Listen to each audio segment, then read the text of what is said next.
Freud dizia que a nossa mente odeia dúvidas e que é muito confortável se abraçar a uma história pronta. E o Baf vem apresentando isso nesses episódios. Mas antes de entrarmos nessas questões inconscientes, eu vou pedir para o Nathan, nossa enciclopédia One Piece, nos situar sobre o que está acontecendo em Elbaf. Fala pessoal, o episódio 1166 de One Piece não entregou grandes batalhas, mas deixou perguntas que não saem da cabeça. E a principal delas é, quem é o Loki de verdade? Desde que o bando pisou em Elbaf, a história é uma só. O Loki matou o próprio pai, o Rei Harold. Para os gigantes, o caso está encerrado. Ele é o traidor, o vilão e um monstro. Mas será que no mundo as coisas são tão simples assim? Esse episódio, ele reforça que tem algo muito estranho nessa história. Mesmo preso e tratado como uma ameaça para Elbaf, Loki desperta algo em Luffy. Enquanto o mundo enxerga um criminoso, Luffy enxerga um ponto de interrogação. Tanto que ele e os Orianami saem decididos em busca da chave para libertá-lo. Mesmo depois de ter questionado os gigantes, e todos eles terem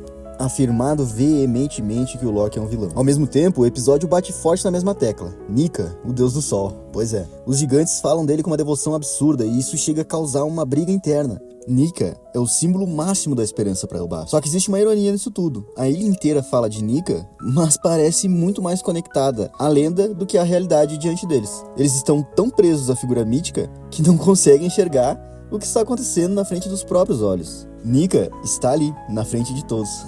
No fim, esse episódio é sobre as histórias que a gente conta, as que a gente aceita e as que a gente escolhe ignorar. Todo mundo já julgou e condenou Loki, menos Luffy. E aí fica a provocação. A gente realmente sabe quem é o Loki? Ou só sabe o que decidiram contar sobre ele?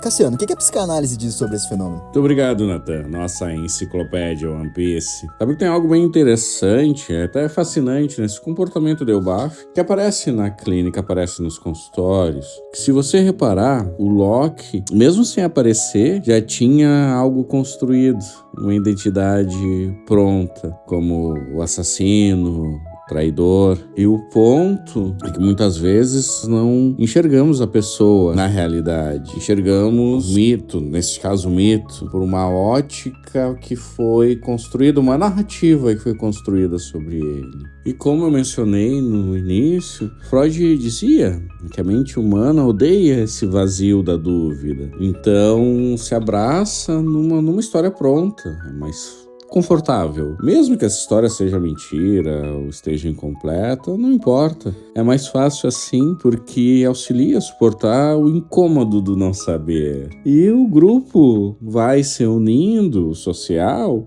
através de um culpado comum, o tão chamado bode expiatório. E aí entra o Luffy, essa postura dele, consegue enxergar o sujeito. Ele tem esse dom que ninguém mais no anime tem. Então ele não tá vendo Loki como monstro. E falando sobre o Luffy, repara como os gigantes falam, né? Tem essa adoração por Nika. E tem algo aí que é difícil de entender. Que Nika tá diante deles, em carne e osso, só que parece que é uma recusa, né? Porque é muito trabalhoso lidar com a realidade. Então é mais fácil amar um ser divino. Bom, vamos ver o que acontece. Porque é estranho ninguém comentar, porque eles viram o Luffy no Gear 5. Enfim, a grande questão do episódio é se Loki é realmente culpado ou é uma vítima. O ponto é que podemos olhar para a nossa realidade, porque isso diz sobre nós. É muito provável que em algum momento da sua vida